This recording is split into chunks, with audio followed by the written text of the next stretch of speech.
Queríais collaces amantes de la historia, soy Patru y hoy vais a viajar conmigo a la antigua Grecia para conocer a una figura súper importante. Esa es Safo de Lesbos. Safo nace alrededor del 630 a.C. en la isla griega de Lesbos y fue una de las poetas más importantes de la época. A pesar de que muchos de los escritos perdiéronse, los pocos que quedaron son de un inmenso talento y una sensibilidad poética. Da fechu, los sus poemas falen principalmente del amor y la guapura y un poco el divineo griego.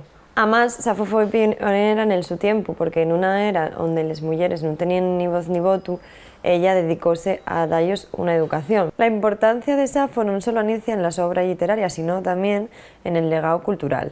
Y ya que muchas de sus obras expresaban amor por otras mujeres, y como nació en la isla de Lesbos, pues llamabanla Safo de Lesbos, lo que dio origen al término de lesbiana. Esta asociación contribuyó a la visibilidad de las relaciones entre mujeres a lo largo de la historia. Vaya, que como veis, las mujeres lesbianas existieron toda la historia. En resumen, Safo fue una poeta excepcional, y el su trabajo y la su vida dejaron una marca indeleble en la historia y en el legado cultural. Además, el su papel como educadora de mujeres es algo remarcable.